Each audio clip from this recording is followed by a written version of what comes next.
In today's video, I'm going to teach you how to point your GoDaddy domain to InMotion Hosting using custom name servers. This is a simple but important step if your domain is registered at GoDaddy and your website hosting is managed through InMotion Hosting.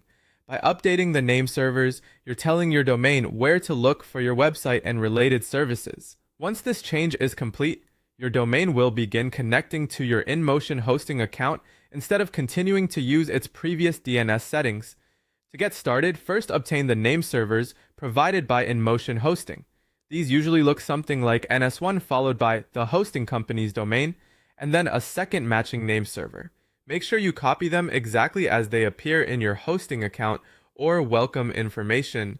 Even a small typo can prevent the connection from working properly, so it's worth taking a second to double check both entries before moving on.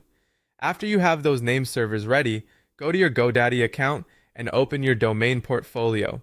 From there, locate the domain you want to connect to InMotion Hosting and access its name server settings. This is the area where you control which DNS provider your domain uses. When you reach the name server options, choose the setting that lets you use your own name servers. This option is important because it allows you to manually enter the custom name servers supplied by InMotion Hosting rather than using GoDaddy's default name server configuration. Next, paste in the InMotion name servers exactly as provided. Typically, you'll enter the first name server in the first field and the second name server in the next field. Take a final moment to review everything for accuracy and then save your changes. Once saved, the update will begin processing. Keep in mind that name server changes are not always instant.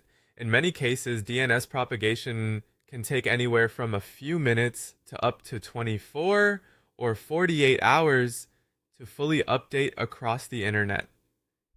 During that time, your website may begin working in some locations before others, which is completely normal. If you've entered the correct name servers and saved successfully, then the domain is now pointed to InMotion Hosting. From this point, your hosting account should take over DNS management